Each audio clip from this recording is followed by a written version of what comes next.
번째 하나님의 씨앗에 대해서 하신 말씀 드리는 것은 지난번에 드렸던 말씀, 우리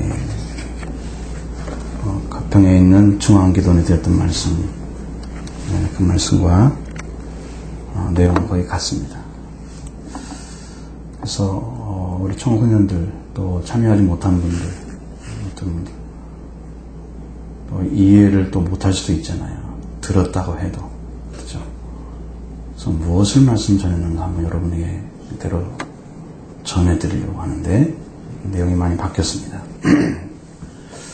자, 우리가 신앙생활 하는데 여러분의 신앙은 무엇으로 시작하고 있나 하는 것입니다.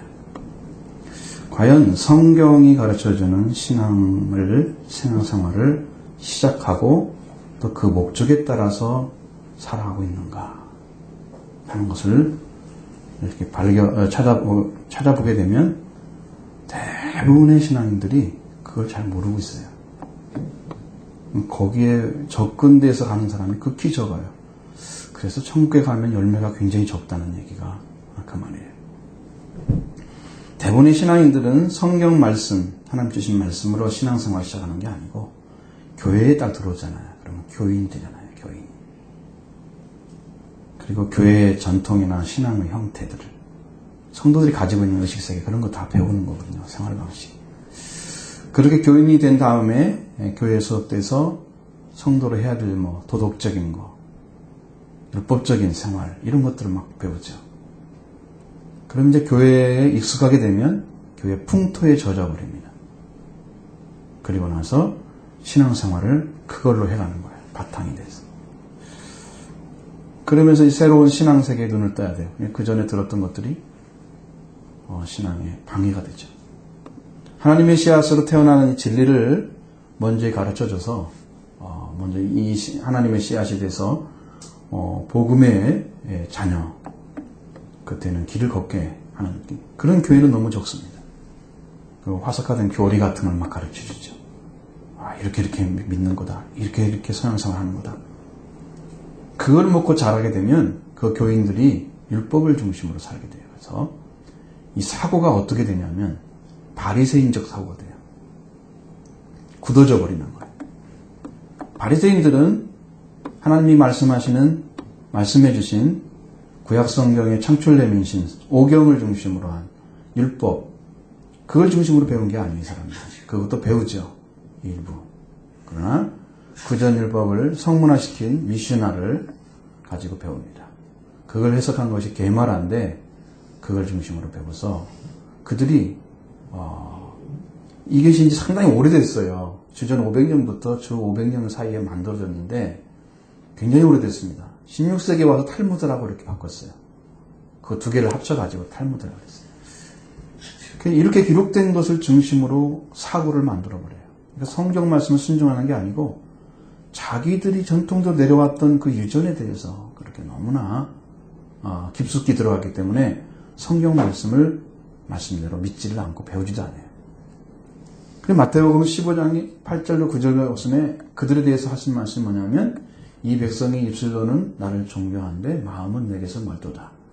사람의 계명으로 교훈을 삼아 가르친 나를 헛되이 경배한다. 이렇게 말씀하신 거예요. 그들을 향해서.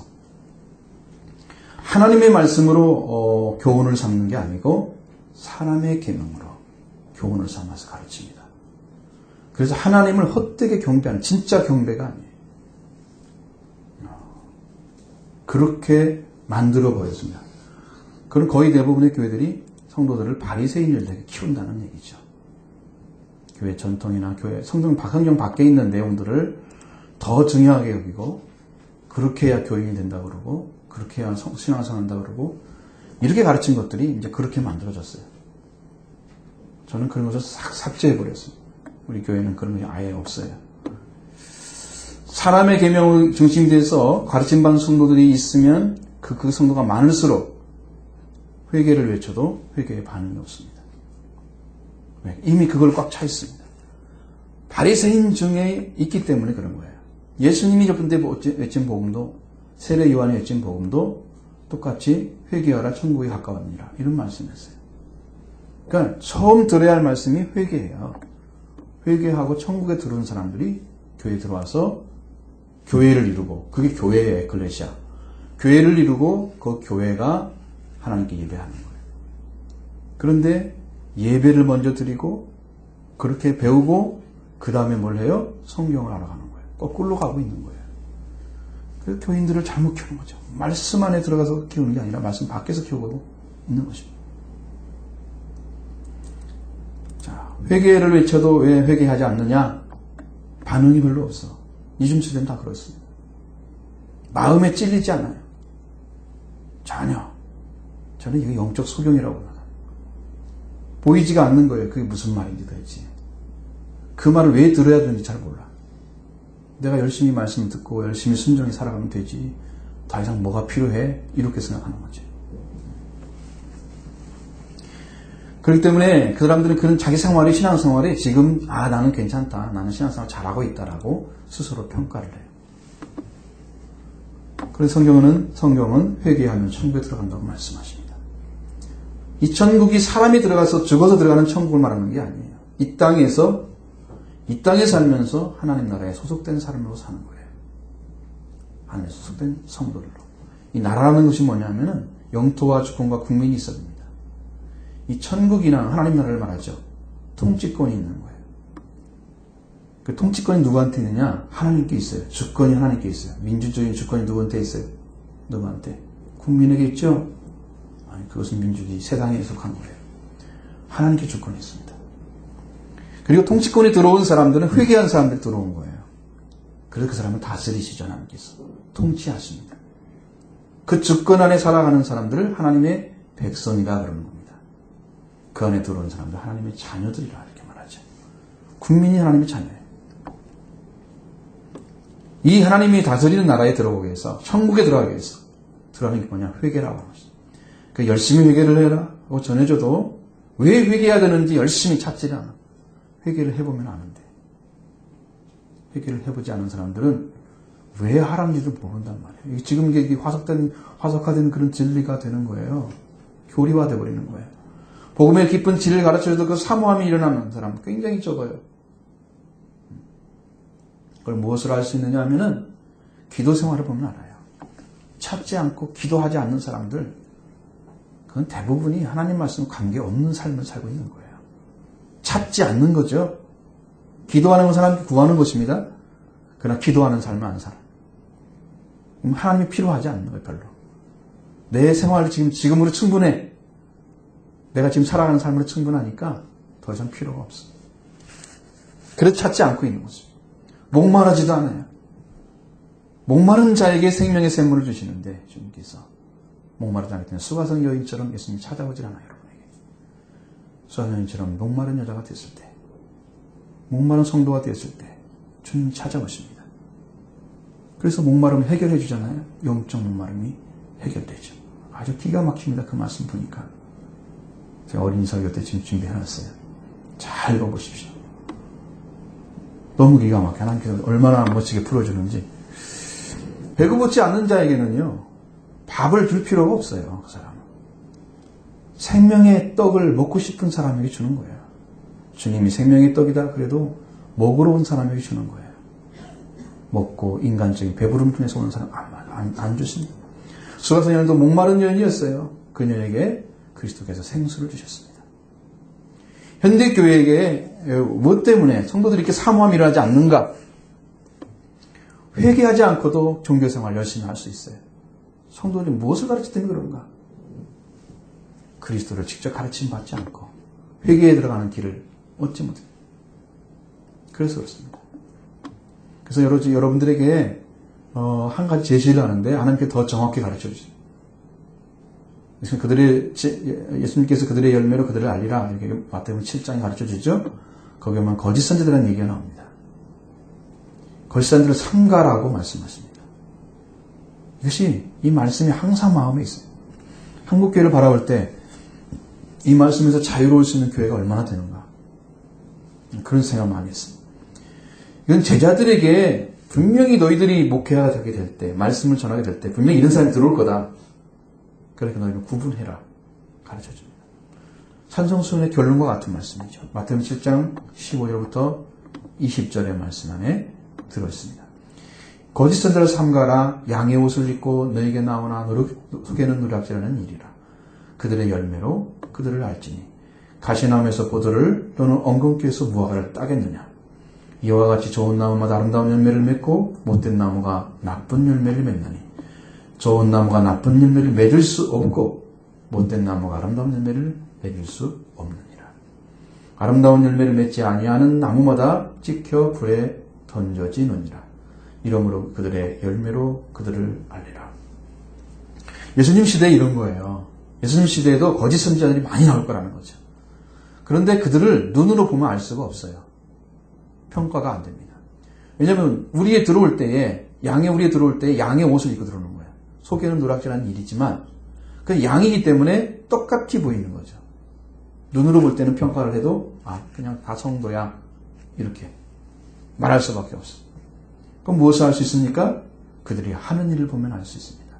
그들은 노략질하는 일이라고 말씀하시기 때문입니다. 이 노략질이라는 것은 하르팍스입니다. 탐식하는, 개걸스럽게 먹는다는 뜻입니다. 늑대는 뭘 준비하고 있겠어요?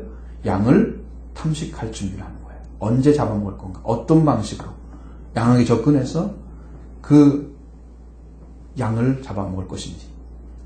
그렇게 시도하면서 생각하면서 살아가는 방식을 취하는 존재가 거짓 선지자들이에요. 양의 생명을 위해 사는 게 아니에요. 양을 잡아먹기 위해서 사는 거예요. 그들의 열매로 그들을 안다고 말씀은 가시나무에서 포도를 또는 엉겅퀴에서 무화과를 따겠느냐 이렇게 물어보시죠. 서류법으로 질문하십니다. 제자들이 묻고 있습니다. 예수님은 그 모습을 자기 자신의 모습은 속일 수는 있지만 속성은 속일 수가 없다. 반드시 바뀌지 않고 그대로 나타난다면 분명한 열매 맺을 수 없다고 가르쳐줍니다. 그대로 열매를 맺게 되면 그 결과는 아름다운 나무가 아닙니다. 그래서 아름다운 열매를 맺지 않은 나무마다 찍혀 불에 던져진다고 말씀하고 있습니다. 가시나무에는 팔레스타인에서 아주 많은 나무예요. 그 나무 종류가 200종이 넘습니다. 그래서 그 중에는 염소나 약대 사료로 쓰는 것도 있고 연료로 써요. 나무 자르다가. 가시나무에는 농사에 큰 장애가 됩니다. 성경에 많이 나와 있고 또 그렇게 되어 있습니다. 그 가시나무에 가가지고 포도를 따는 사람이 있겠어요? 없죠. 포도는 팔레스타인에서 무화과의 나무와 같이 가장 많이 재배하는 식물입니다. 또 엉겅퀴에서 무화과를 따겠습니까? 엉겅퀴는 엉거식과에 속하는 다년생 풀입니다.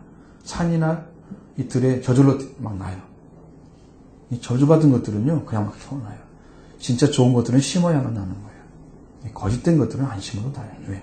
그건 사탄의 역사이기 때문에 그래서 나는 거예요. 잎이 뻣뻣하고 센 가시털이 많습니다. 이 팔레스타인에서는 이런 풀이 아주 많아요.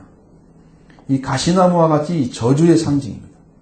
창세기 3장 18절에 나와 있는 말씀이죠. 황폐한 상태를 상징하는 나무예요. 이 무화과는 팔레스타인에서는 포도와 같이 가장 생새는 두 가지 식물 중에 하나입니다. 창세기 3장 18절에는 보면은 가시나무와 엉겅퀴는 저주를 받은 사람을 위해서 땅에 저주를 받고 낸 식물로 나와 있습니다. 가시덤불은 가시나무와 같은 거예요. 원어는 똑같아요. 말만 바꿔놨어요.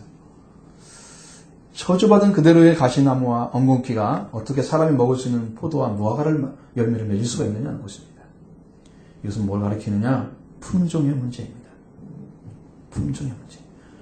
도대체 가시나무에서 포도를 따라가는 사람이 상식적으로 있겠습니까? 없잖아요. 우리가 경험한 것을 알 수 있잖아요. 세상에 꼭 보기만 보고도 알고 있잖아요. 볼 수도 알 수 있는 것입니다. 품종에는 고유의 품종을 가지고 있는 특성이 있어요. 나무의 특성이. 그렇죠? 그 나무가 가진 특성대로 열매가 나게 돼 있어요. 그럼 무엇을 상징하느냐? 사람도 옛사람이 가지고 있는 특성이 그대로 있어요. 하나님과 상관없는 사탄과 관계 맺고 살아가 있는 그 삶의 모습들, 하나님께 돌아오지 아니한, 회개하지 아니한, 하나님께 돌아가서 믿으려고 믿자도 안 들어간 사람들, 그 사람들이 가시나무예요. 엉겅퀴예요. 회개하지 않은 사람들. 아예 회개 시작하는 사람. 그래서 교회에 들어오지 않고 살아가고 있는 사람들을 거의 그렇게 볼 수 있습니다. 또한 좋은 나무가 아름다운 열매를 맺고 못된 나무가 나쁜 열매를 맺습니다. 이것은 품종은 같은 품종이 됐어요. 근데 품질이 떨어지는 거예요. 좋은 나무인가 나쁜 나무인가에 의해서 질이 바꿔진 나무가 열매가 맺어져요. 거짓 선자의 본질은요, 들어와서 뭐 하는 것 같지만 실제 흉내를 내지만 열매는 형편없습니다. 자를 나무죠. 찍혀 불에 던져질 나무예요. 아름다운 열매를 맺지 않은 나무는 찍혀 불에 던져지리라. 자기가 심판의 대상이 되는 걸 모르는 거죠. 품질이 악하면 나쁜 열매도 나옵니다. 열매 나쁜 나오죠. 이것은 품질의 문제입니다. 그 때문에 좋은 나무, 즉 같은 품종일지라도 그 나무가 좋은 품질을 가진 나무로 변화되지 않으면 아름다운 열매를 맺을 수 없다고 가르쳐줍니다. 우리가 회개하기 이전의 사람이 품종이 바뀌지 않은 사람들이죠. 자, 회개하고 돌아왔다. 하나님 믿으러 왔다 그랬어요. 지금 하나님께 돌아와서 믿으려고 합니다. 그리스도로 말미암아 열매를 맺으려고 하는데 하나님 말씀으로 죽지 아니하면 악한 나무와 같습니다. 그리고 품종은 같아졌는데 품질이 형편없는 거예요. 그럼 나쁜 열매가 나와. 예수를 믿어도 옛사람 삶의 모습들이 예수를 믿으려고 노력을 하죠. 죽지를 않아 말씀 앞에. 그래서 옛날 성품이나 성격이 그대로 나와. 믿는데 안 바뀌어. 그래서 예수님이 안 나타나 그 사람 통해서. 이런 사람들이 가지고 있는 종교생활을 하는 거예요. 회개해서 하나님 말씀을 찾지 않고 종교생활에서 벗어날 수가 없어요.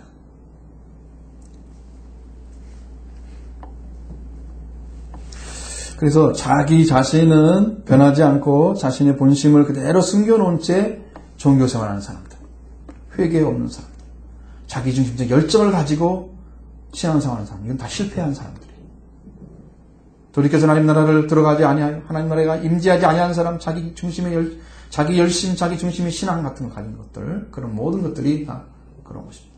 이러한 사람은 자기보다 못하게 보이는 사람에게는 비판을 가합니다. 아, 저 사람 신앙 저것밖에 안 돼. 자기보다 못하다 이거죠. 비판하고. 그러나 참된 신앙은 눈물을 흘립니다. 비판이 먼저가 아니에요. 저 사람은 어떻게 살리지? 거짓 선지자는 양을 해치는 이리와 같습니다. 양의 옷은 입었지만 양의 생명을 업신여기죠. 이리가 양에게 와서 양의 탈을 쓰고 있지만 양의 생명을 죽이고 도둑질하기 위해서 일을 합니다. 그 양을 살리고 지키고 치는 자는 아니고 양의 생명을 죽여서 자기 목적을 위해서 일하는 그런 일을 해요. 그래서 그런 사람들에 의해서 교회가 지금도 공격을 받고 있어요. 막 찢어지고 교회 아픔을 주고 슬픔을 주고 교회를 분란시키고 나중에는 이 교회를 찢어 새로운 교회 만들고 이런 싸움이 막 있잖아요. 교회에 주일에 나와가 출석하고 예배 드리는 이것으로 신앙생활하고 있다고 생각하는 사람들. 이것도 신앙이 유지가 됩니까? 안 되죠. 신앙생활 하냐고 물어보면 신앙생활 한다고 말을 해요. 그 사람들은 내가 복음 가진 사람들이. 뭐냐면 나는 어쩌고 저쩌고 이렇게 하면서 신앙생활 해보니 이렇더라. 말은 잘해. 네, 안 이루어졌어 아무것도. 그게 못 모르죠. 다른 사람 보면은 교회 다닌다고 하니까 그런 것 같아. 근데 딱 보면 이제 예수님이 안 나타나. 예수 믿는 느낌이 전혀 없어.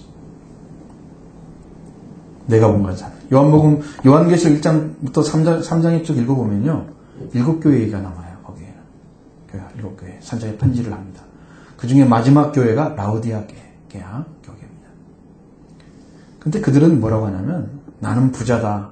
부여해서 부족한 것이 없다. 자기를 막 만족해 하는 거예요. 스스로. 근데 이들 향해서 예수님은 미지근하다고 얘기했습니다. 진정한 의미의 열정도 없고 회개도 없었습니다. 불로 연단한 금을 사서 부유하게 해야 되는데 자기는 부족한 것이 없다고 그래요. 지금 금이 없어요. 불로 연단한 금이. 이게 생명과 같은 거죠. 흰 옷을 입지 않고 벌거벗고 있어요. 지금. 그런데 옷 입고 있는지 알아요. 의의 옷을 입지 않았어요. 죄에서 가림받지 못했어요. 해결되지 않았는데도 자기는 해결됐다고 믿고 있는 거예요. 볼 수가 없어요. 구별하는 능력이 없어요. 눈에 안약이 필요해요. 그런데도 나는 다 보고 있다고 얘기합니다. 나는 부족함이 없다고. 자기 만족. 회개하지 않는 사람들은요, 자기를 긍정해요. 자꾸 자기를 긍정. 회개하지 않기 때문에 구별하는 능력이 전혀 없습니다. 눈으로 구별하지 못하면서 구별한다고 얘기하지. 그들에게 책망하는 말씀이 뭐냐 하면은 열심을 내라, 회개하라. 그렇게 말씀하셨습니다. 열심히 방향이 회개로 가서 그리스도를 찾게 되면 영적 회복이 일어나는 것이죠. 거기에 불러온다는 금이 사지는 거예요. 옷도 입게 되는 거예요. 거기에 안약이 사져서 눈이 열어지는 거예요. 이 길을 걸어가는 거예요. 오늘 우리들이 가지고 있는 생각 속에 지금도 무엇이 믿는 것인지 모르고 거짓된 신앙체계 가지고 나는 이렇게 믿으면 돼. 그것을 때려 부셔야 돼요. 그걸 깨뜨리지 않고는 주님을 찾아보지도 않아요. 기도를 열심히 하는 사람, 집에서 하는지는 모르겠지만 없잖아요. 왜 안 찾아요? 왜 예수님이 안 필요합니까? 여러분이 지금 믿는 기본적인 신앙이 뭐라고 생각하십니까? 신앙은 무엇으로 출발해야 됩니까? 우리들을 진짜 믿음을 갖게 하는 믿음의 기초가 뭐예요?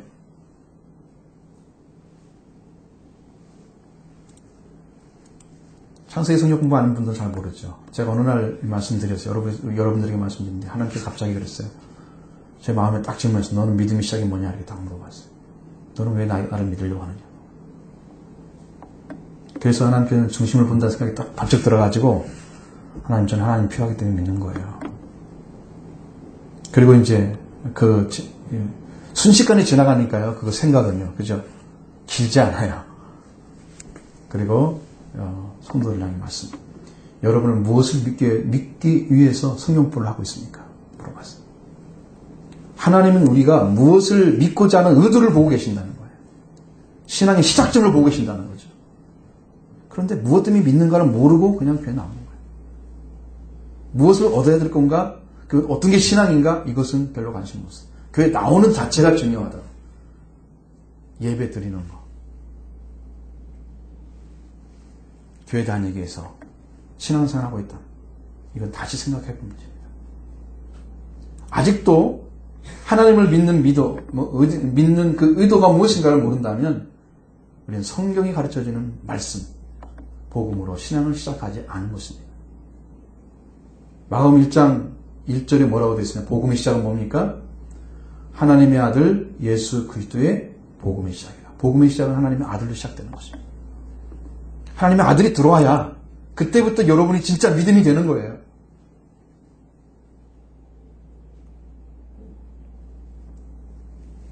예수님 우리를 가장 복된 영광의 자리에 회복시키기 위해서 지금도 일하고 계십니다.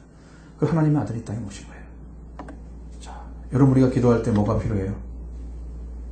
우리가 예배 드릴 때 뭐가 필요합니까?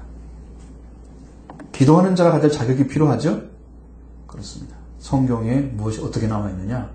예배 드리기 위해서 가져야 할 자리가 어디냐? 어디 돌아와야 되냐? 예수님은 기도에 대해서 이렇게 말씀을 가르쳤습니다. 마태복음 6장 6절에 보면 너는 기도할 때에 네 골방에 들어가 문을 닫고 은밀한 중에 계신데 아버지께 기도하라. 은밀한 중에 보시는데 아버지께서 갚으시리라. 마태복음 6장에서는 너희가 의를 행할 때에 주의하라고 말씀하십니다. 사람들에게 보일까 주의하라 말씀하시죠. 그렇지 않으면 하늘 아버지의 상을 받지 못한다 이렇게 말씀하셨어요. 여기에 나오는 구제나 기도나 금식 할 때에 아버지께 하라고 그랬어요. 사람에게 하지 말고. 사람에게 보이는 게 하지 말고. 아버지께서 갚으신다고 말씀하셨습니다. 무엇을 말씀하고 있습니까? 구제하는 사람이나 기도하는 사람이나 금식하는 사람은 모두가 아버지께 상을 받는 자가 되라고 말씀하시는 거예요. 우리는 아버지의 말씀을 따라 순종하고 기도 드리는 그런 자녀가 참된 자녀예요. 그 자녀예요. 그 자녀가 기도하는 것입니다. 이방인과 같이 중언부언하면서 말을 많이 해서 하나님이 많이 들으시라고 하나님 내 말 좀 들어주세요. 그러면서 말을 많이 하면 기도되는 줄 알아요. 여러분 자녀가 여러분 앞에 와서 몇 가지만 딱 설명하면 좋겠잖아요. 그래도 알아듣잖아요. 그렇죠? 아버지 설득하려고, 어머니 설득하려고 막 얘기한다고 생각해봐요.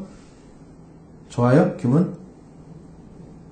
하나님께 와가지고 기도하는데 마음은 안 내놓고 그냥 그 자기 목적 설명해가지고 하나님 알아듣게 하려고 기도하는 거예요. 이방인들이 기도 드리는 거예요. 아버지와 자녀 관계가 안 맞아 있으니까 그렇게 설득하고 있는 거예요. 말을 많이 해야 듣는 줄 안 돼. 여러분도 기도 시간이 길어야 기도한 줄 아시죠? 그렇습니까? 하나님은 길지 않든 길든 상관없습니다. 아버지와 관계 안에서 하면 되는데 그것이 없는 사람은 문제가 됩니다. 오늘 아버지께 나와서 기도하는 사람이 자신이 하나님을 아버지라 부를 수 있다면 주님께 나와서 회개한 사람입니다. 만약에 아버지라 부르는데 하나님을 아버지라 부르는데 여러분 마음에 거림낌이 있다. 아버지라 부르는데 믿어지지도 않아. 아무런 마음에 동요가 없어. 아버지께 부르는데 내가 아버지에 대한 향하는 마음도 없고 중심이 없다면 아버지를 지금 모르는 거예요. 그래서 아버지라 부를 수가 없는 거예요. 안 믿고 있다는 얘기입니다.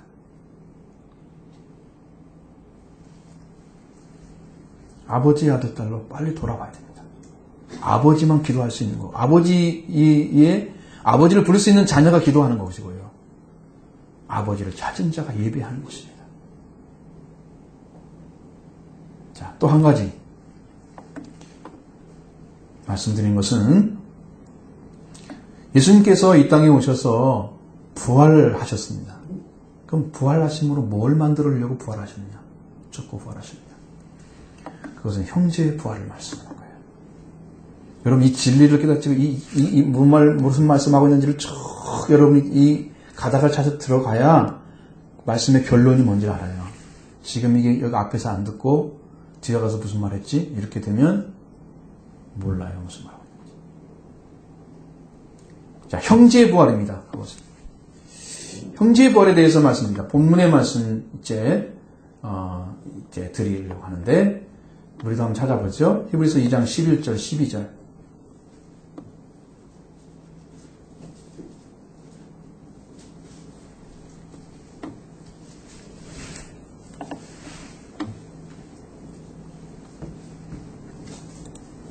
같이 한번 읽어볼까요? 거룩하게 하시는 이와 거룩함을 입은 자들이 다 한 근원에서 난지라. 그러므로 형제라 부르시기를 부끄러워하지 아니하시고 이르시되 내가 주의 이름을 내 형제들에게 선포하고 내가 저를 교회 중에서 찬송하리라 하셨으며. 여기 거룩하게 하시는 이가 누구겠어요? 이 구절을 히브리서 2장 10절과 연결시켜 읽어보면 예수님을 알 수 있습니다. 거기 연결돼요. 예수님이죠.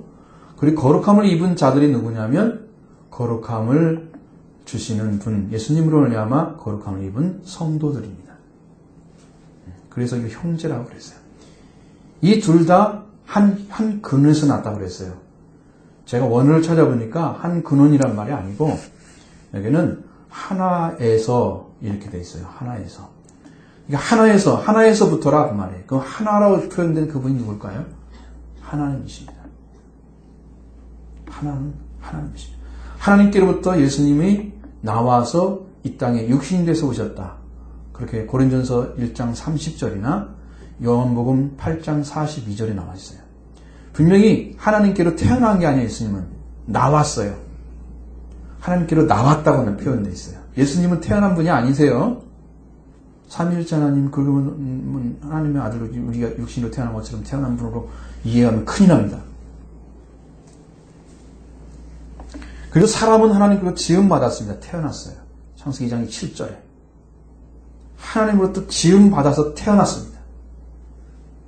그렇기 때문에 하나에서 나왔단 말을 하는 거죠. 우리를 거룩하게 하시고 오신 예수님과 그로 말미암아 하나님께 거룩함을 입은 자된 성도들이 다 아버지 하나님께로 시작됐다. 그래서 하나에서 태어났다고 얘기합니다.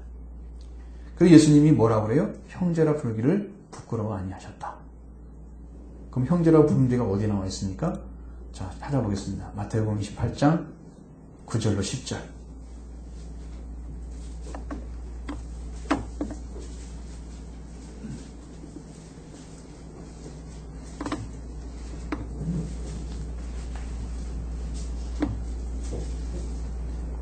찾았어요? 같이 읽겠습니다. 예수께서 그들을 만나 이르시되 평안하냐 시온을 이 아들이 나와 그 발을 붙잡고 경배하니 이에 예수께서 이르시되 무서워하지 말라 가서 내 형제들에게 갈릴리로 가라 하라 거기서 나를 보리라 하시니라. 자, 여자들이 무덤에 가보았다 그랬습니다. 여러분이 성경 안 찾고 이제 이해도 못하고 가면 여기 안 참석하는 똑같아요. 주의하셔야 돼요. 근데 부활하신 예수님을 만나러 간 게 아닙니다. 여자들은. 근데 이제 예수님이 만났죠. 어쨌든 만났습니다. 그리고 마리아와 다른 여자들에게 평안하냐 이렇게 물으셨어요. 여자들이 발을 붙잡고 경배했을 때 예수님 무서워하지 말라 그랬죠. 그리고 여자들이 가서 뭐라고 합니까? 내 형제들에게 가서 갈릴리로 가라 그랬습니다. 내 형제들에게 갈릴리로 가라 하고 부탁을 하는 거예요. 부활하신 예수님이 하나님의 아들이십니다. 근데 제자들을 향해서 내 형제라고 불렀습니다. 그럼 성경에 예수님이 제자들을 향해서 형제라고 부르는 곳이 없느냐? 있어요. 마태복음 12장 49절로 50절에 나와 있습니다. 그럼 어떻게 형제가 되는가 보십시오. 형제가 되는 길을 여기서 가르쳐 줬어요. 마태복음 12장 49절로 50절에 형제가 되는 길을 가르쳐 줬습니다. 자, 같이 읽습니다. 손을 내밀어 제 아들을 일으켜 이르시되 나의 어머니와 나의 동생들을 보라. 누군지 하늘에 계신 내 아버지의 뜻대로 하는 자가 내 형제여 자매여 어머니라 하시더라. 여기서 하늘에 계신 내 아버지 뜻대로 하는 자가 내 형제여 자매여 뭐지냐 그랬죠. 어머니라 그랬죠. 아버지의 뜻대로 하는 자. 바로 제자들이 아버지의 뜻대로 했습니다. 아버지 뜻대로 했습니다. 그래서 부활하신 주님께 예수님께서 그들을 내 형제라고 부르신 것입니다. 그 뜻이 뭔지는 이게 굉장히 광범위해요. 여기서 이제 그것이 목적이 아니기 때문에 말씀 안 드려요. 한 구절 더 봅니다. 요한복음 20장 15절로 17절.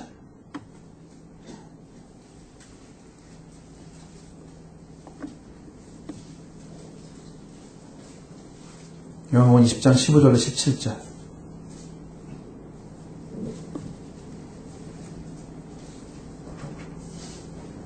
같이 읽어보도록 하겠습니다.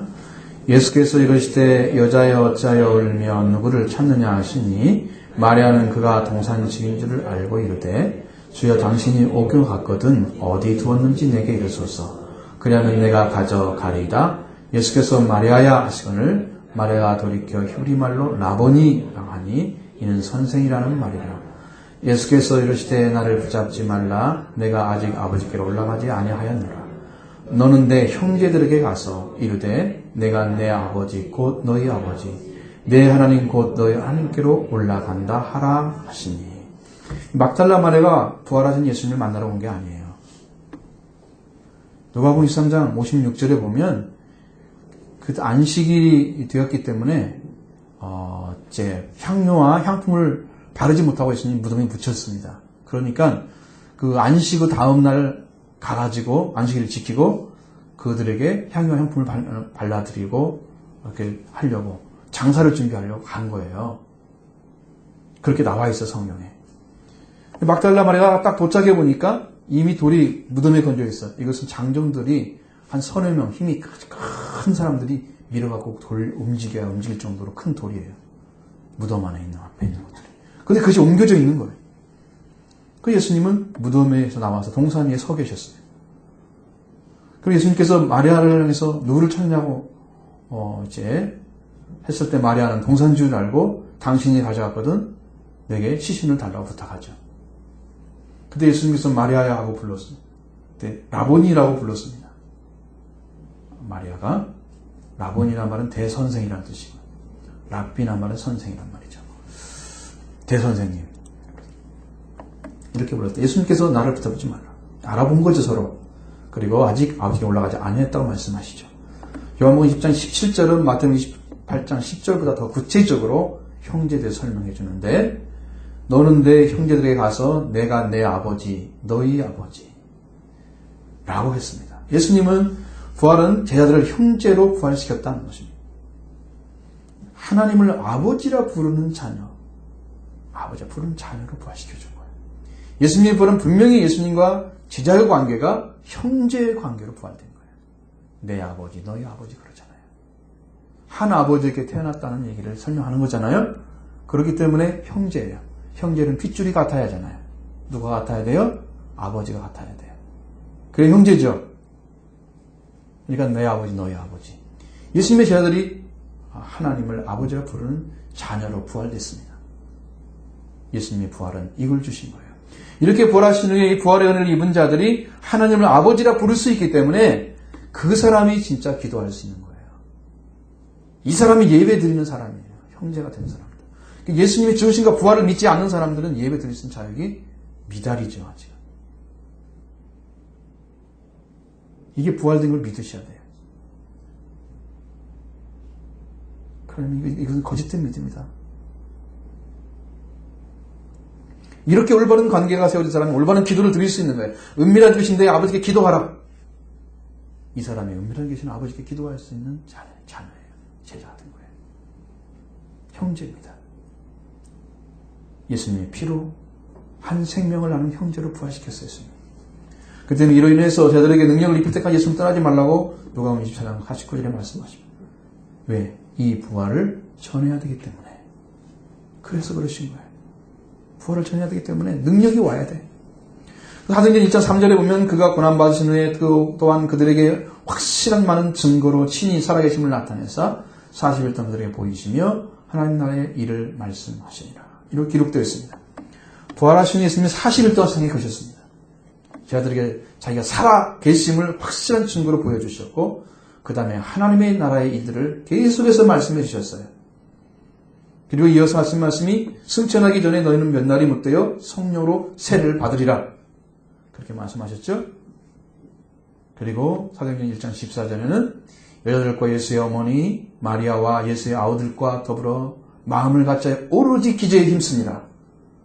40일 후에 승천하셨는데 그때 40 승천하신 후부터 열흘 동안 기도한 거예요. 열흘이란 말이 안 나오지만 오순절날이란 말을 딱 썼을 때 40일과 50일 사이에는 열흘밖에 없잖아요. 그렇죠? 그래서 오순절이 되는 거죠. 그때부터 기도에 시작했습니다. 예수님이 부활하시고 승천하신 후에 부활 이제 기도가 시작된 거예요. 이게 진짜 기도하는 사람들이에요. 부활을 경험한 사람들이. 부활의 주님을 경험한 사람들이. 부활의 주를 믿고 의지한 사람들이 기도한 것입니다. 그래서 성령이 임하여 오신 거예요. 부활에. 형제가 부활했다. 인류가 모든 형제 하나님의 자녀들로 부활됐다. 이 복음을 전하라고 그의 능력을 입혀주셔서 복음을 외치게 하신 성령이었어요. 바로 거기서 나온 것입니다. 기도를 열심히 했습니다. 예수님의 어머니, 예수님의 육신의 형제들 포함해서 예수님 제자들과 함께 120명이 오순절 다락방에서 기도했죠. 그리고 성령이 임하여 오셔서 성령의 충만을 받았습니다. 이 충만을 받은 다음에 형제, 그걸 쭉 읽어보십시오 여러분. 기가 막힙니다. 예수 안에 있는 부활을 전했다고 말씀하셨어요. 그 부활이 뭐예요? 형제 부활이잖아요. 예수 안에는 죽음이 없다. 너희들 다 믿어라. 이 세상이 죽음의 세상에서 너희들은 다 돌아와서 예수를 믿어라. 이렇게 선포했습니다. 많은 사람이 돌아옵니다. 복음을 막 받죠. 예수 안에 진짜 있다는 걸 합니다. 그 확증과 성령의 강한 역사를 통해서 그들이 증거됐을 때 그들이 다 돌아왔어요. 많은 자들이 믿고 돌아옵니다. 이게 이제 오순절 다락방에서 시작된 교회입니다. 초대교회. 오순절 왔으면 형제복음이 일어났어요. 가족복음이 전해지기 시작한 거예요. 하나님의 가족을 살려낸 거예요. 이 복음의 시작을 어떻게 해야 되느냐? 오늘 여기에 대해서 말씀드리려고 하는 거예요. 그러니까 회개한 사람, 좋은 열매를 맺을 수 있는 사람, 그렇죠? 또 하나님의 자녀로 부활된 사람, 그 부활의 관계, 영적 생명이 태어나는 것이 뭔가를 지금 말씀드리기 위해서 여기 앞에 말씀드립니다. 자, 이 놀라운 복음의 시작은 무엇으로 가능하냐? 베드로전서 1장 18절부터 19절의 말씀 같이 한번 읽어보겠습니다. 여러분 찾으셔서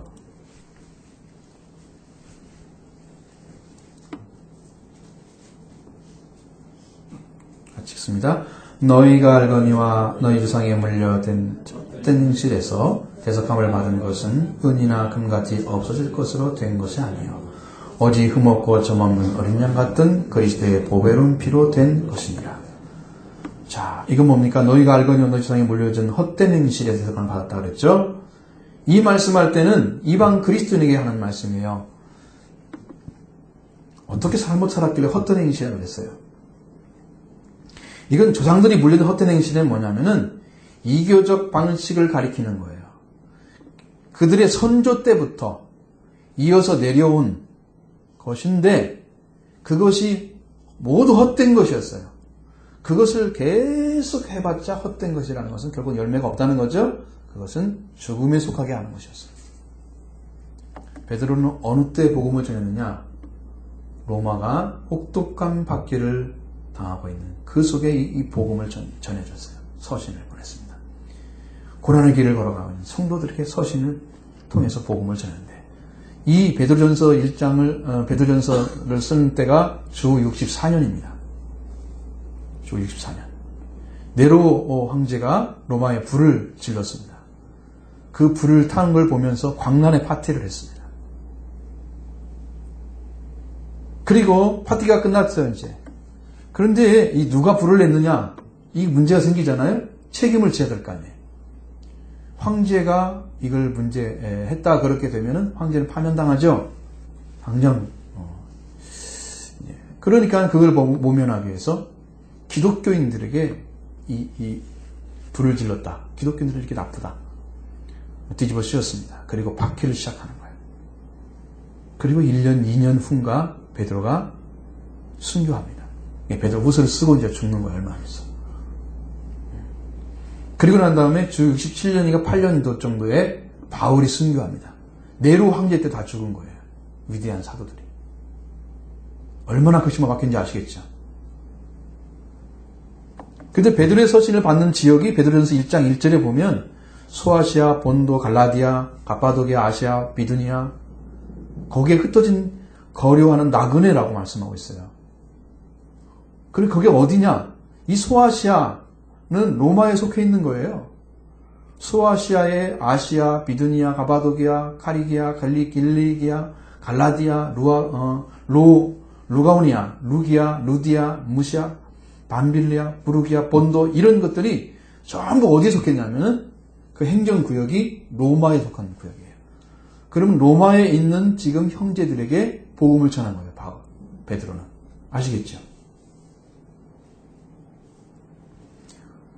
그럼 그들이 종교가 얼마나 많느냐? 상상을 초월합니다. 여기 나와요. 제가 준비한 것은 굉장히 소수예요. 적은 거예요. 거기에는 소아시아는 이교와 이단들의 발산지였습니다. 우리 한국의 이단이 75%, 세계 이단의 75% 한국에 있다고 그랬죠? 한국이 이단의 발산지입니다. 지금도 내가 먹으면 너무 많이 가졌기 때문에. 여러분, 우리는 피부에 안 닿으니까 모르잖아요. 세상 돌아다니면 별 사람 다 있어요. 예수 믿는데도. 무당처럼 하는 것도 있고요. 별 사람 다 있어요. 상상을 초월하는 일이라고 생각하면 돼요, 여러분. 로마 거기보다 거기서 더 할지도 몰라요, 지금 한국에. 그러니까 이단과 이교의 발생지라고 얘기를 했어요. 거기는 미르 종교가 있습니다.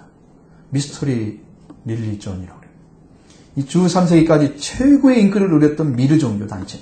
미르 종교가 한 가지만 있는 게 아니에요. 엄청나게 많아요. 근데 그들이 공통적인 특징이 뭐냐면은 함께 먹고 춤을 춥니다. 죽음과 부활의 상징적으로 나타난 위격의식을 행했다 그래요. 그들 중 특징을 지금 얘기하는 거예요. 몇 종류가 있는지를 몰라요. 미르 종교가. 아시죠? 조사가 안 됩니다. 태양신을 숭배하는 미트라교가 있습니다. 미트라리즘으로 해서 로마 제국에 퍼졌던 신비 종교입니다. 그래서 이 미트라 신비를 가르치는 그에 대해서 현대의 지식과 정보는 미트라 신비의 가르침을 전했던 그 비전가들이 자신들의 교의와 의식에 대해서 엄격히 비밀을 지켜놨습니다. 그래서 그들이 교의나 신학이 무엇인가를 알 수가 없어요. 왜? 남겨놓지 않았어요. 내용이 뭔가를 몰라. 태양신 숭배가. 그럼 뭘 지금 갖고 안 하냐? 이들이 모임을 했던 장소, 기념물, 아트팩트 같은 것들을 보면서 그들이 고고학적 유물을 찾아가지고 그것을 해석해서 알려준 거죠. 도대체 무슨 종교가 있는지 모르겠죠. 또 신화상의 신의 오페르스에서 시작되었다고 하는 그리스의 미래 종교가 또 있습니다. 고대 그리스의 미래 종교인 오페로스교가 있어요. 이 사람들은 독신생활을 고집하고 고기와수를 절제하는 금욕적인 성격을 띠고 있는 종교예요. 그냥 이렇게 하라 저렇게 하라 복잡하죠? 이것만 있으면 다행이게요. 디오니소스 제의가 있습니다. 디오니소스 컬트라고 합니다. 이것은 술신을 말하는 거예요. 포도신 혹은 식물신이라고 해서 숭배됐다. 나중에는 주신이 됐어요. 주신이란 말이 뭐냐면 술주자를 쓰는 거예요. 술신 아셨죠? 한국말로 해야 좀 쉽죠. 그 음주자의 신으로 나중에는 전칭되었습니다. 굉장히 많이 퍼져 있어요. 그리스, 로마, 이탈리아 확 저래. 응? 그리고 어떤 종류의 그노시스가 있었습니다. 그건 뭐냐면은 여러분 이 그노시스를 잘 봐야 돼요. 요한 1서에 그 다 나와 있기 때문에 이건 이해를 하고 있어야 돼요. 물질은 악마가 창조했다고 그랬어요. 그러면 악마가 창조했거나 그렇다면 그가 그 부산물이에요. 그래서 그렇게 말하는 사람은 영지주의인데 신은 뭘 창조했느냐? 영혼을 창조했어요. 그러니까 악마가 창조한 이 물체, 이 육신 속에 영혼이 갇혀 있는 거야. 해방시켜야 하잖아요? 이걸 해방시키려면 영적인 지식이 필요해. 그래서 이게 그노시스란 말이 영지라는 뜻이에요. 영적인 지식. 응? 이걸 얻어야서 탈출시켜야 된다. 이 원론을 가지고 있는 거예요. 육체는 악하고 영은 선하다. 성경은 영도 죽었다. 육도 죽었다. 이렇게 얘기하는데 이 사람은 영은 선하다. 이게 영지주의예요. 이런 사람들 교회 들으면 얼마나 복잡하겠어요. 성경과 안 맞으니까. 그렇죠? 그런 신앙을 가지고 있어요. 몬타누스주의가 또 있었습니다. 몬타니즘이라고 해서 열광적으로 막 성령 받는데 쫙 충실한 사람들이죠. 그 하늘의 예루살렘이 부르게 임한다. 옛날에 이장님처럼 1992년 몇 월 며칠 날 어디서 흰옷을 입고 준비하면 그때 12시에 예수님도 또 오신다. 그렇잖아요? 그렇게 하면 부르기가 땅에 온다는 거예요. 하늘나라가. 그런 것들이 엄청나게 많다. 이것만 있으면 다행이게요. 그 땅에는 그 소아시아는 황제 예배가 있었습니다. 황제를 숭배하는 거예요. 황제가 하나의 신이에요. 그것을 안 지키면 큰일 나요. 따라서 소아시아의 그리스도인들은 대박해를 받게 됐는데 왜 그러냐면 주가 키리오스예요. 키리오스는 한 분밖에 없잖아요. 저는 주님이 예수 그리스도가 주잖아요. 우리는 구약적인 의미에서는 하나님을 여호와라 아돈나이라고 해서 주라고 그랬고 키리오스입니다. 근데 이 키리오스를 누구만 불러야 되냐? 그 당시에는 한 분, 황제만 키리오스 불렀어요. 근데 이 예수 믿는 사람들은 키리오스가 둘이잖아. 예수님도 하나 키리오스고 황제도 키리오스야. 두 가지 선을 섭니다. 그러니까 너희들은 반역자들이라. 그래서 키리오스 부르는 사람은 다 잡아 죽이는 거예요. 여러분, 이런 시대에 신앙사하고 있는 사람들이 사람들이에요. 이렇게 많은 종교들이 가득 차 있고 황제 숭배가 가득 차 있고 예수를 잘못 불러서 주라고 부르면 잡아 죽을 바 당할 수밖에 없는 그런 시대에 그들은 복음을 전하고 듣고 있었고 그들은 신앙생활하고 있었던 거예요. 그렇게 바뀜을 되면서 그때 베드로 서신을 전해준 것입니다. 그들에게. 이런 종교의 생활을 하고 있는 그들이 살아왔던 유대 그리스도인들, 특히 이방의 그리스도인들이 그리스도를 믿기는 믿는데 과거의 조상들이 살았던 그런 여러 가지 종교적인 형태의 어느 곳에 속했는지 모르지만 그런 삶에서 벗어날 수 있는 길이 뭐냐? 그것은 대속자밖에 없다는 것입니다. 대속자. 이미 죽은 자들이기 때문에 대속자는 오직 흠없고 점없는 어린 양 같은 그리스도 바로 그분이 해준다는 것입니다. 우리가 생각해야 되는 건 뭐냐? 하나님은 창조주시죠? 하나님을 떠나서 다른 어떤 신이 아니고 신을 안 믿더라도 하나님을 안 믿고 있다면 이 사람은 죄인입니다. 죄를 지은 거예요. 나는 다른 신 안 믿기 때문에 괜찮아요. 무교도 죄입니다. 하나님 외에 다른 것을 섬기는 자체가 죄예요.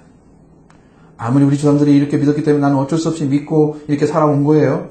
그렇게 말을 해도 역시 죄입니다. 헛된 것입니다.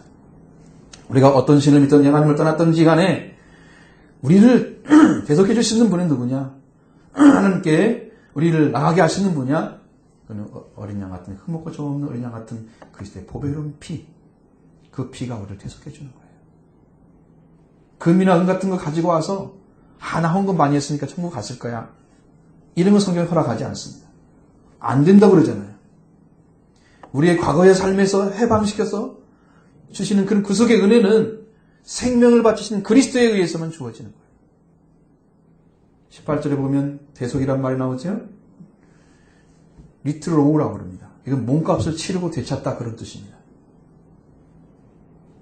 현대 어로는 구속입니다. 구속. 오늘 또 대속이랑 바꿔놨어요. 아마 안 바꿨을 것입니다. 구속인데 이것은 수동으로 이루어져요. 우리가 구속을 마음대로 할 수 없어요. 우리 몸값을 지불하고 우리가 스스로 찾아낼 수가 없어요. 내가 몸값을 지불한다 그러면 나는 뭐예요? 영원히 죽어야만 되는 거예요. 죄값을 지불하는 것은. 아셨죠? 여러분을 그 과거의 삶에서 끊어서 하나님께 돌아올 수 있는 길은 없어요. 여러분은 스스로가 죄값을 치르더라도 여러분은 죽음을 들어가야 됩니다. 그 죽음 죽지 않고 과거의 삶에서 차단시켜서 새로운 길을 찾게, 생명의 길을 찾게 하는 그분이 바로 예수 그리스도입니다. 십자가에 흘린 보혈이 여러분을 그렇게 시켜주시는 것입니다. 이게 우리가 믿은 믿음이에요. 이게 올바른 믿음이에요. 올바른 믿음을 하지 않고 하나님이 보내신 예수를 믿지 않으면 조상들이 살아온 이기적인 생활 방식에 살아왔기 때문에 하나님을 알겠든 몰랐든 상관없어요. 모두가 그리스도를 통해서 흘리신 보혈의 피가 이전에 여러분과 죄를 묵어놨던 그 이기적인 생활 방식, 그런 사고에서 완전히 그것을 끊어서 해방시켜 주시는 거예요. 그리스도의 피를 믿으시기 바랍니다. 여러분이 살아온 그 과거의 삶들이 여러분의 마음과 의식세계를 붙잡고 있습니다. 그런 모든 것들을 새롭게 살기를 원하신다면 오늘 그리스도의 피를 믿으시길 바랍니다. 그리스도의 보혈은 피로 저와 여러분이 구속해 주시는 은혜를 받습니다. 이 은혜가 여러분에게 임하셔야 돼요. 구속은 죄값을 지불하고 속박해서 해방시켜 주는 것이 과거 여러분과 제가 살았던 모든 삶, 조상들이 지었던 모든 죄까지도 그것을 잘라서 여러분 새로운 생명의 길로 걷게 하십니다. 이런 해방이 있기를 바랍니다. 제가 이제 어렸을 때는 우리 아버지, 저희 아버지가 제가 아주 어렸을 때 초등학교도 들어가기 전부터 아프셨어요. 그래서 아버지가 아프시니까 어머니가 일을 하시잖아요. 근데 우리 동네 밑에 동네에 아주 용한 점쟁이가 한 사람 있었어요. 할머니 점쟁이. 처녀 때부터 점쟁이였어요. 아주 오래됐어요.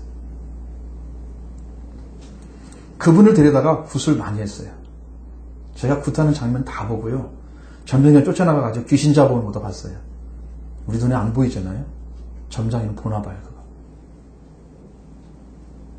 신주단지는 안 모셨습니다. 온갖 것들을 다 해봤어요. 어느 날 점장이가 우리 어머니가 간 점장이를 모시고 왔어요. 아버지를 고치기 위해서 그런 거죠. 어쨌든 살리고 싶어서. 그리고 나는 저 윗방에 있었고 우리 어머니는 아랫방에 모시고 가서 점장이 같이 있었어요. 어머니하고 대화를 하는 거예요. 어머니가 저 아들은 예수를 믿는다고 그러니까. 그 할머니 점장이가 뭐라 그러냐면 저 예수 귀신은 나를 못 이겨. 그렇게 큰 소리 얘기하는 걸 들었어요. 정말 아버지가 이제 점점 저물어 가죠. 물도 못 누릴 정도로 됐습니다. 제가 고등학교 때. 제가 알아보니까 나중에 알아보니까 아버지가 20살 때 그랬대요. 그러니까 굉장히 오래돼서 낳기 전부터 이미 아프셨던 거예요. 오래된 거죠. 아마 제가 그때 고등학교 한 2학년 정도 되는 것 같은 생각이 드는데 2학년 되기 1학년 되기 2학년 되기 전에 겨울방학 있죠. 그때 아마 외가집에 갔었어요. 저는 기억을 못해요. 저는. 우리 아버지가 이제는 완전히 갔어요. 몸이. 물 한 번 못 녹이는 거예요. 물 한 번 못 녹이는 거예요. 돌아가시게 됐습니다. 어머니가 다급해가지고 교회에다 전화를 한 거예요. 와영생교회. 하여튼 모시고 와서 내가 믿는, 아들이 믿는, 마지막 죽을지도 모르니까 내가 믿는, 그러니까 아들이 믿는 하나님께 한번 예배나 드려보자. 최후의 선택이야. 쉽게 말하면 최후의 선택이야. 그래서 목사님, 이제 정용철 목사님 그때 계셨는데 모시고 왔습니다. 그리고 예배를 드려달라고 그랬어요. 목사님께서 예배를 드렸습니다. 그리고 이제 집에 가셨죠. 그리고 다음날 아침에 아버지께서 기운을 차려서 일어나가지고 어머니를 부르십니다. 그러면서 밥을 달라고 하십니다. 밥을 달라고 그래요. 어머니 눈이 휘둥그레졌죠. 의심하죠. 아니 무슨 일이길래 예배 한번 드렸다고 저분이 일어나가지고 밥을 달라고 그래. 물도 못 넘긴 분이.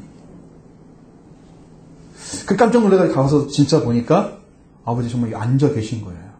밥 달라고 그러는 거예요. 그때 나중에 보니까 위장병 아니고 12지장과 이제 12지장 있죠? 그 중간에 통로가 있는데 거기가 2개가 됐대요. 우리 원래는 관이 하나 해야 되는데. 그래서 거기가 문제가 생겼다. 그렇게 아팠다는 거예요. 그래서 나중에 병원에서 알아냈는데 그냥 아버지가 그날로 병이 나와버렸습니다. 한 번 믿었는데 딱 한 번 예배드렸는데 아버지가 최후의 기대잖아요. 근데 제가 기억해 보니까 이런 일을 일어났어요. 고등학교 수련회가 있잖아요. 중고등 수련회가 있으면 수련회를 마치고 딱 와가지고 뭘 하냐면 교회 와가지고 저는 지금도 기억합니다. 한 15일 정도나 10일 정도를 철야를 해요. 그때는 더운 날이니까 뭐 옷도 필요 없잖아요. 그냥 하나 옷 입고 와가지고 밤을 새는 거예요. 밤새 기도하든지 아니면 잠을 자든지 새벽 기도회 하고 그리고 마치고 가요.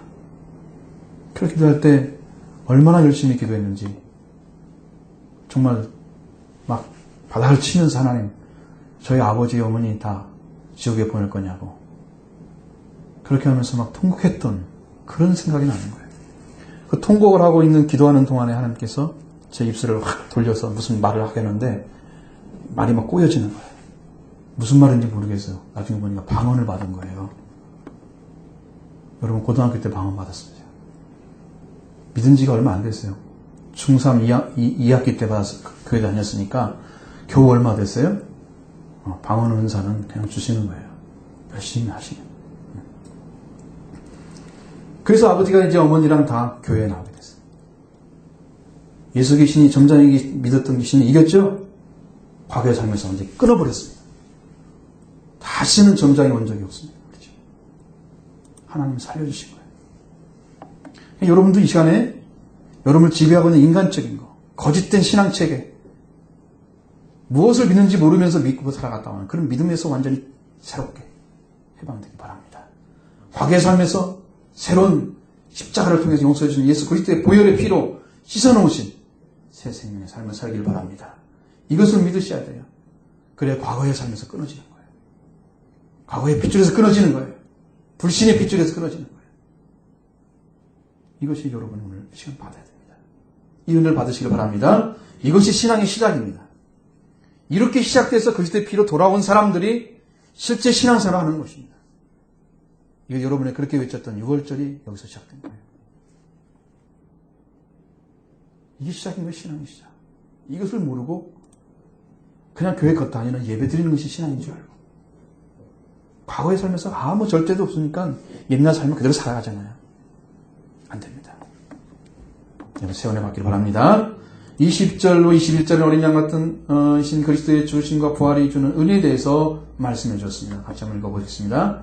그는 창세전부터 미리 알리신 바 되이나 이 말세에 너희를 위하여 나타나신 바 되었으니 너희는 그를 죽은 자 가운데서 살리시고 영광을 주신 하나님을 그리스도 말미암아 믿는 자니 너희 믿음과 소망이 하나님께 있게 하셨느니라. 아멘. 이제 여러분들이 창세와 말세에 대해서 바르게 알게 되라고. 창세는 원어적으로 설명하면 그냥 나와 있어요. 세상을 처음 만드는 일 이렇게 되어 있습니다. 세상의 시초, 천지 창조가 되는 거예요. 천지를 창조하는 시기를 말하는 거예요. 창세에 대해서 말씀하고 있어요. 말세는 세상의 종말의 때입니다. 말세란 말 뜻이.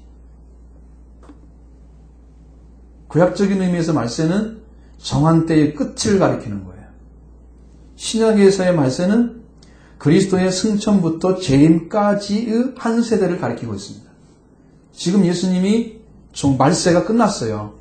말세가 이미 다 됐어요. 예수님 오셔가지고 그 사탄과 싸움에서 승리하신 그때가 말세예요. 그때부터 지금도 구원의 시대를 계속 주고 있습니다. 말세에 나타났어요. 예수님께 나오신 거예요. 지금도 계십니다. 그때부터 알려졌대요. 에베소 1장 3절 4절의 말씀을 보면은 창세 전에 그리스도 안에서 우리를 택했다고 말씀하고 있습니다. 창세 전부터. 그러니까 그리스도는 언제부터 계신 거예요? 창세 전부터 계신 거예요. 아시겠죠? 에베소서 1장 4절 말씀. 창세 전에 그리스도 안에서 우리를 택하사 이렇게 나와 있습니다. 그리스도는 창세 전부터 계신 것입니다. 자, 이 신령한 보고 창세 전에 이미 주님께서 우리를 선택하시고 우리를 불러주셨다. 창세하기 이전에, 창조되기 이전에, 천지 만물이 창조되기 이전에 하나님이 신령한 복을 주시려고 그리스도로 미리 알려주셨습니다. 그렇죠? 우리는 모르죠. 우리는 이제 만나고 나니까 알게 됐어요. 그때 하나님께서 그리스도를 보내셔서 우리를 대신해서 죽이시고 부활시켜서 영광을 나타내셨습니다. 영광을 주신 거예요. 하나님의 영광은 죽은 자를 살리심으로 나타났어요. 그리스도를 죽은 자 가운데 살리셔서 하나님께서 영광을 주셨습니다. 이 부활의 복음이고 형제 복음이고 이게 가족의 복음입니다. 영광을 나타내셨어요. 하나님께서 살리신 이 영광을 주신 그리스도로 말미암아 우리는 누구를 믿습니까? 하나님을 믿습니다. 우리의 믿음도 우리의 소망도 하나님께 있습니다. 그리스도를 만나지 않았다면 하나님은 모르죠. 왜? 우리는 이방인들이잖아요. 유대인들은 우리 그리스도가 오기 전부터 여호와 하나님을 알았어요. 하나님을 알았기 때문에 유대인들은 가능한 말이에요. 그러나 우리는 예수를 믿기 전에는 몰랐어요. 그렇죠? 그래서 이 말씀이 맞는 거예요. 여러분의 믿음이 어디 있습니까? 여러분의 소망이 어디 두고 있습니까? 지금 우리의 소망과 우리의 믿음과 소망이 하나님께 있는 사람들은 그리스도를 주는 살리신 그 영광을 주신 하나님을 그리스도를 믿는 자예요. 지금 그리스도가 여러분 오셔서 그 일을 하신 거예요. 옛사람부터 잘라내시고 새로운 생명새를 들어가게 하셨습니다. 오늘 우리 그리스도를 만나야 됩니다. 하나님 믿고 그에게 주신 소망이 여러분 되기를 바랍니다. 이렇게 구속과 믿음과 소망, 하나님께 준 하나님 자녀, 하나님의 씨앗입니다. 이것이 하나님의 역사예요. 이게 태어나야 됩니다. 자, 22절 말씀 같이 봅니다. 너희가 진리를 순정함으로 너희 영혼을 깨끗하게 하여 거짓이 없이 영제를 사랑하기에 이르렀으니 마음으로 뜨겁게 서로 사랑하라. 아멘. 자, 진리란 말은 에메트라고 하는 에메트라고 읽어야 맞는 것 같아요. 에메트. 그리고 히브리 그리스어는 알레테이아 했습니다. 그리고 라틴어는 베리타스. 영어는 트루스. 진리는 어떤 말이냐? 그러면 허위에 대입되는 말입니다. 허위. 진리와 허위와 있죠. 일반적으로 진리란 말에는 참된 도리라는 말입니다. 트루스 리슨이라고 합니다. 그리고 이게 논리의 법칙에 일치하는 지식을 트루스라고 합니다. 그럼 철학에서는 뭐냐? 철학에서는 누구나 인정하여야 할 보편 타당한 지식이 트루스입니다. 우리는 이거 상관없죠. 왜냐하면 철학을 알려주려고 한 게 아니고. 그럼 성경에서는 진리가 뭐냐? 그리스도에 의해서 보여진 하나님과 그리스도의 관계에 대해서 말을 해주는데, 자, 구약에 있어서는 진리는 히브리어 에메트이죠. 이것은 하나님과 사람의 올바른 관계가 진리입니다. 구약적인 진리입니다. 그리고 신약적인 진리가 뭐냐?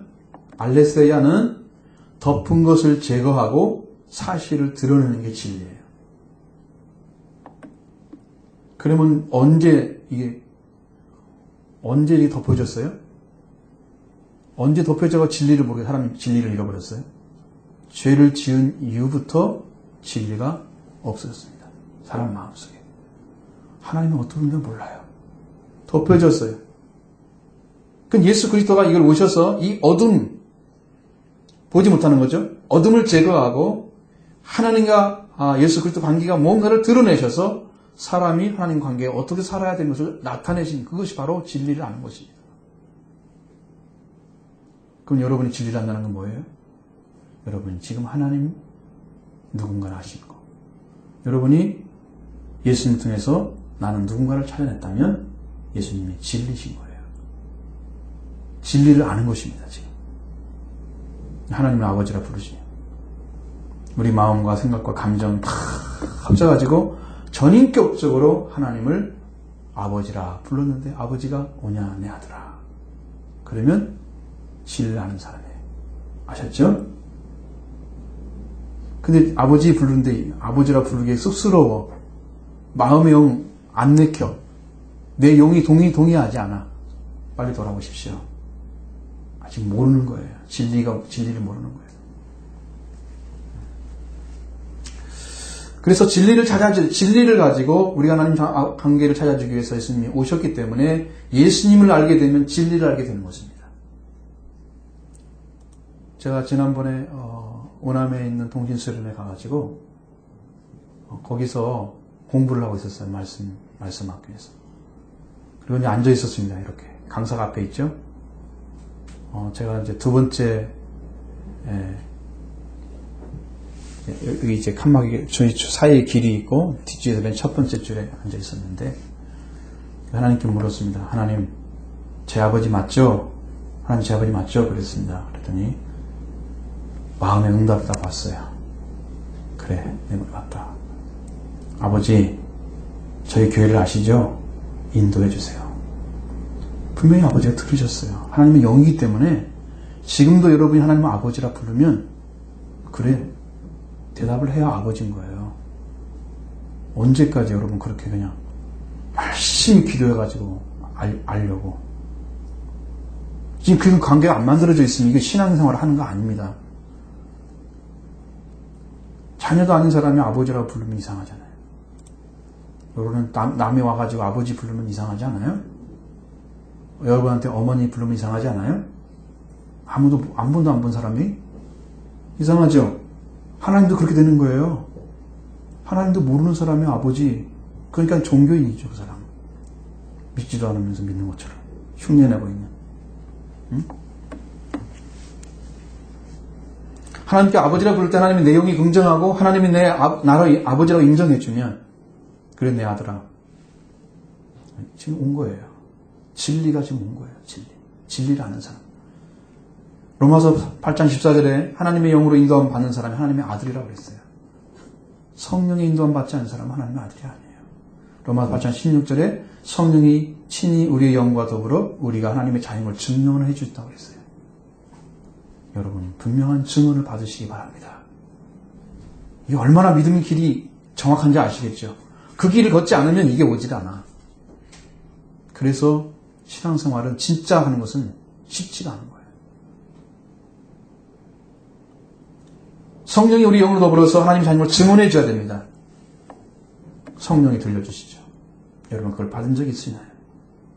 그렇지 않다면 여러분 그리스도를 구속함을 받으셨나요?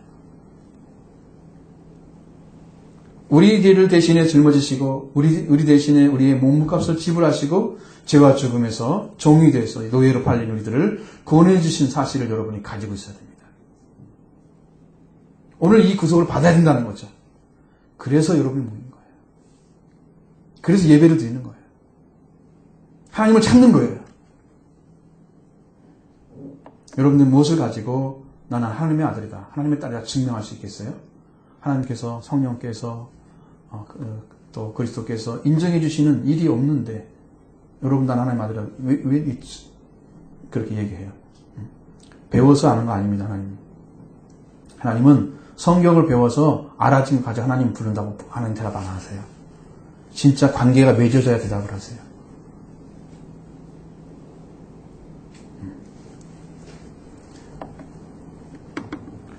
그럼 진리를 알게 되면 어떻게 되느냐? 진리를 순종함으로 너희 영혼을 깨끗하게 하여 그랬습니다. 자, 하나님 우리 아버지고 우리가 하나님의 자녀인 사실이 분명하게 알아진 사람은 지금 진리를 안 거죠?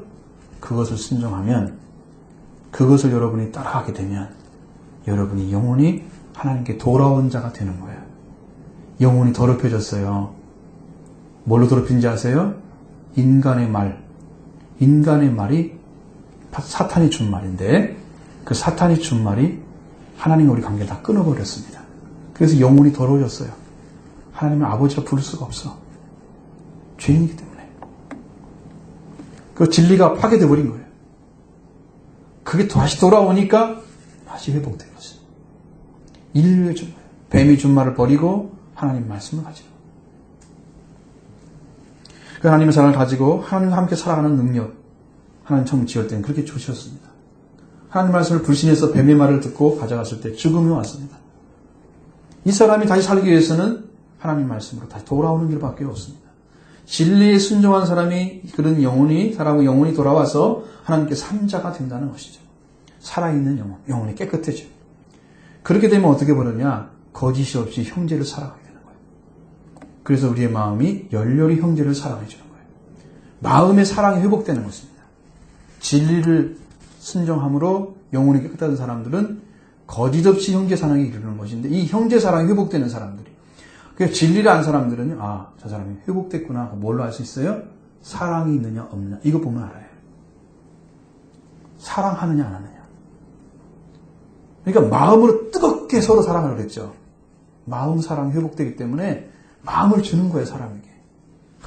이렇게 사랑하자. 우리 이렇게 살아가자. 이렇게 너와 우리 관계가 이런 축복된 관계다. 같이 살아가자. 이렇게 해서 마음을 주는 거예요. 사랑의 마음을 줘서, 사랑의 마음을 줘서 그 사람 마음을 움직이는 거예요. 하나님과 나와 똑같은 자리에 서도록 인도해 주는 거예요. 피차 사랑하게 되는 것이죠. 사랑이 회복됐죠? 이 축복받는 사람, 진리를 깨닫는 사람. 이렇게 돌아왔습니다. 23절 같이 보겠습니다. 너희가 거듭난 것은 썩을 씨로 된 것이 아니요 썩지 아니할 씨로 된 것이니 살아있고 항상 있는 하나님의 말씀으로 되었느니라. 자, 거듭남에 대해서 말씀하고 있죠? 그렇습니다. 이 베드로전서 1장 23절에 보면 썩어질 것이라고 써 있죠. 이 썩어진다는 말은 썩어질 말도 있고 파멸된다는 말도 있어요. 그런데 또 썩지 아니할 이렇게 돼 있죠. 부패하지 않는, 불멸의, 죽지 않는, 망하지 않는, 이런 뜻을 가지고 있어요. 아프탈토스라고 그랬어요. 프탈토스는 썩어질, 파멸될 이것입니다. 그러면 씨는 두 가지가 있다는 걸 알 수 있겠죠. 어떻게 될 씨와 파멸될 씨와 불멸의 씨가 있다는 거예요. 씨는 여러분 어떤 씨를 받아야 됩니까? 예수님 이 땅에 말씀하러 전하러 오셨을 때 마태복음 13장 38절에서 가라지 비유 설명해 주었습니다. 그때 말하면 씨를 뭐라고 말씀해요? 밭은 세상이요, 좋은 씨는 천국의 아들들이요, 가라지는 악한 자의 아들들이요. 이 가라지, 악한 자, 이 마귀가 뿌리는 것입니다. 하나님의 말씀은 예수 그리스도 성령 오셔서 뿌려주는 거고요. 이 가라지, 인간의 말은 마귀가 뿌려주는 거예요. 예수님 뿌린 씨는 좋은 씨라고 했고요. 천국의 아들들이라고 말씀하십니다. 가라지는 악한 자의 아들들입니다. 두 가지 씨입니다. 누가복음 8장 11절에 보면 씨 뿌리는 비유에서 비유는 뭐라고 나오냐. 이 비유는 이러하니라. 씨는 하나님의 말씀이요. 씨가 하나님의 말씀이라고 가르쳐줬습니다. 자, 불멸의 씨앗이 뭡니까? 불멸의 씨, 천국의 아들들이고 하나님의 말씀이 불멸의 씨예요. 복음서를 통해 가르쳐줍니다. 자, 우리가 새로 태어나려면 어떻게 됩니까? 항상 있고 살아있고 항상 있는 하나님의 말씀으로 새로 태어나는 거예요. 거듭난다는 말은 새로 난다는 말이에요. 새로 태어난다는 말이에요. 그러면 옛사람이 태어난, 육체적으로 태어난 것은 한 번 태어난 거죠? 새로 태어나야 돼요. 그러니까 두 번째 태어나는 거예요. 그것이 하나님의 씨앗입니다. 뭐로 태어난다고요? 하나님의 말씀. 말씀이 천국의 아들들이죠? 씨가 하나님 말씀이죠? 그러니까 동일한 것입니다. 하나님의 씨앗으로 태어나야 돼요. 여러분, 하나님의 씨앗이 되기 바랍니다. 꼭 돼야 돼요. 이건 누구나 되고 안 되고 그것이 있는 게 아니에요. 씨가 돼야 돼요. 하나님의 씨앗입니다. 새로 태어난 사람들. 자, 베드로전서 2장 2절에 보면 갓난 아기들이란 말이 나와요. 새로 태어난 씨를 받은 그 아이들이 누구예요? 갓난 아이들이에요. 이제 아시겠죠? 연결되죠? 성경이 이렇게 정확하게 가르쳐주는데 여러분 어떤 신앙을 가지고 있습니까? 갓난, 분명히 씨앗이 있잖아요. 갓난 아기들.